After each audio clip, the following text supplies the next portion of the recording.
नमस्कार दोस्तों, आपके अपने YouTube channel study with PR Pankaj में मैं एक बार फिर से आप सभी का स्वागत करता हूं। जैसा कि हम लोग हिमालय पर्वत पढ़ रहे हैं, आज हिमालय का अंतिम लेक्चर है और आज हम हिमालय में, जैसा कि आप देख रहे हैं, आज हम पढ़ेंगे नदियों के आधार पर हिमालय का विभाजन।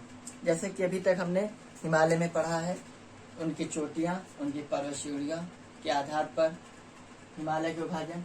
उसी कड़ी में आज हमारा अगला लेक्चर है हिमालय का विभाजन नदियों के आधार पर। तो चलिए देखते हैं। जैसे कि हिमालय का विभाजन नदियों के आधार पर, अर्थात हिमालय का विभाजन नदियों के आधार पर सिडनी ब्रुयार्ड साहब ने किया है। एक भूगोल शास्त्री हैं, उनका नाम है सिडनी ब्रुयार्ड।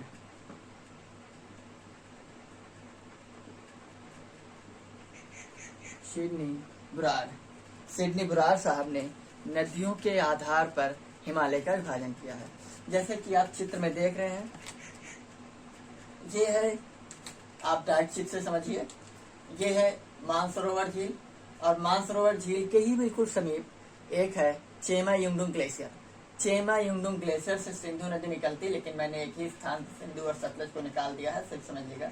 सतलज मानसरोवर झील से निकलती है और सिंधु चेमा युंगडुंग ग्लेशियर जो कि मानसरोवर के ही समीप है, वहां से निकलती है। सिंधु, ये दोनों पर्वत श्रेणी ये है काराकोरम, लद्दाख, जास्कर। जैसा कि पहले लेक्चर में मैंने आपको बताया है, पिछले लेक्चर में, कि जास्कर और लद्दाख के बीच से सिंधु नदी प्रवाहित होती है। उसी प्रकार मैंने लद्दाख और जास्कर के बीच से सिंधु नदी निकाली है। ये सतलज नदी है। सतलज हिमाचल प्रदेश में शिकला दर्रे से प्रवेश करती है, क्लियर। और पाकिस्तान में जाकर मिठानकोट में वो सिंधु से मिल जाती है। और इस एरिए को, अर्थात सिंधु और सतलज के मध्य के हिमालय को कश्मीर या हम पंजाब के हिमालय बोलते हैं। ये बात इतनी समझ में आई। सिंधु और सतलज के मध्य के हिमालय को कश्मीर या पंजाब के हिमालय कहते हैं। देखिए, मैंने लिख रखा है, ध्यान से देखिए। फिर सतलज और ये काली नदी, लाल लाइन, ये है काली नदी। कुमायूं हिमालय बोलते हैं। सतलज और काली नदी के मध्य को कुमायूं हिमालय बोलते हैं। कुमायूं हिमालय आपका उत्तराखंड का एरिया जो है वो कुमायूं का हिमालय के अंतर्गत आता है। कुमायूं हिमालय के अंतर्गत आपके नंदा देवी पर्वत, बंदरपुछ पर्वत, बद्रीनाथ, केदारनाथ, त्रिशूल और कामेट पर्वत आते हैं, क्लियर। उसके बाद अगर हम देखें तो सिंधु और सतलज के मध्य के जो हिमालय है, अर्थात कश्मीर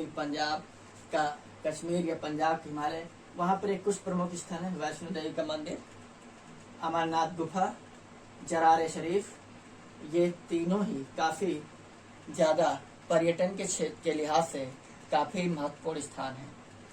अगली जो नदी है ये काली और तिस्ता के मध्य के हिमालय को हम नेपाल हिमालय बोलते हैं। क्या बोलते हैं? नेपाल हिमालय बोलते हैं, क्योंकि नेपाल इसी क्षेत्र में स्थित है। और नेपाल हिमालय में धौलागिरी, अन्नपूर्णा, एवरेस्ट, मकालू, कंचनजंगा, स्पेशली ये सारी पर्वत चोटियां नेपाल हिमालय के अंतर्गत आती हैं। नेपाल हिमालय के बाद अगर हम आगे चलें तो ये आ रही है, ये नदी है आगपी, जो तिब्बत में या चीन में शांगपो के नाम से जानते हैं। किसके नाम से जानते हैं? शांगपो के नाम से जानते हैं। मैं लिख रहा हूँ, शांगपो के नाम से जानते हैं। और जैसे ही अरुणाचल प्रदेश से प्रवेश करती है तो ये नामचा बारवा चोटी के पास से बिल्कुल घूमती है और अरुणाचल प्रदेश जब पहुंचती है, ये दिहंग गाज का निर्माण करती है। किस गाज का निर्माण करती है? दिहंग गाज का निर्माण करती है। और दिहंग गाज से होते हुए ये नदी आपको अरुणाचल प्रदेश में इसको दिहंग के नाम से जानते हैं। इसी नदी को असम में ब्रह्मपुत्रा के नाम से जानते हैं। और ब्रह्मपुत्रा वही नदी है जिस पर असम में दुनिया का सबसे बड़ा नदी द्वीप स्थित है, जिसको मांजुली बोलते हैं। और मांजुली जो है दुनिया का एकमात्र नदी द्वीपीय जिला भी है, क्लियर।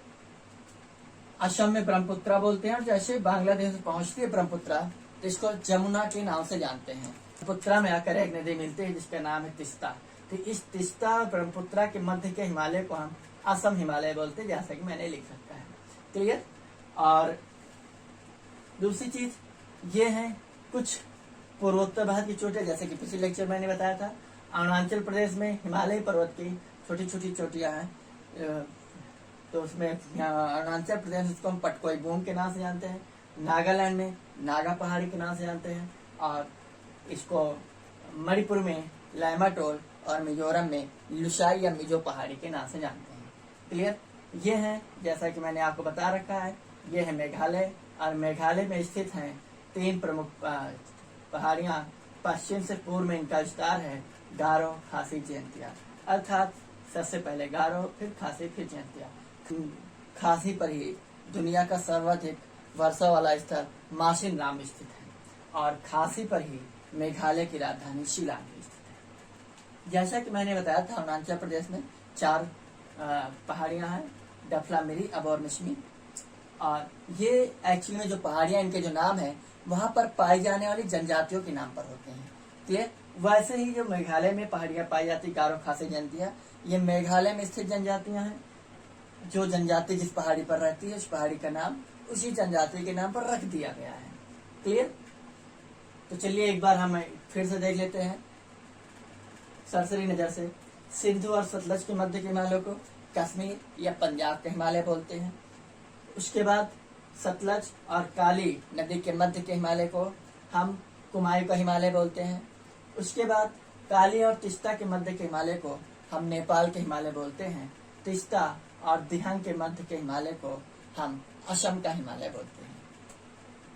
अगर हम देखें तो कुमायूं हिमालय के अंतर्गत उत्तराखंड में कुछ घाटियां पाई जाती हैं, जिनको उत्तराखंड में फूल की घाटी, दून की घाटी, द्वार घाटी, जैसे केरल में आपके यहाँ पाई जाती है साइलेंट वैली अर्थात शांत घाटी, वैसे उत्तराखंड में फूल की घाटी पाई जाती है, दून की घाटी, द्वार की घाटी पाई जाती है। तो ये रहा आज का लेक्चर, नदियों के आधार पर हिमालय का विभाजन, जिसका विभाजन सिडनी बुराड़ साहब ने किया है, एक भूगर्भ शास्त्री जो कि हैं। और आप सभी इस लेक्चर में बताइएगा कंटेंट कैसा रहा, और प्लीज कमेंट, लाइक, शेयर और सब्सक्राइब अवश्य किया करें। और आप सभी का बहुत बहुत धन्यवाद। Thank you. जय हिंद, जय भारत।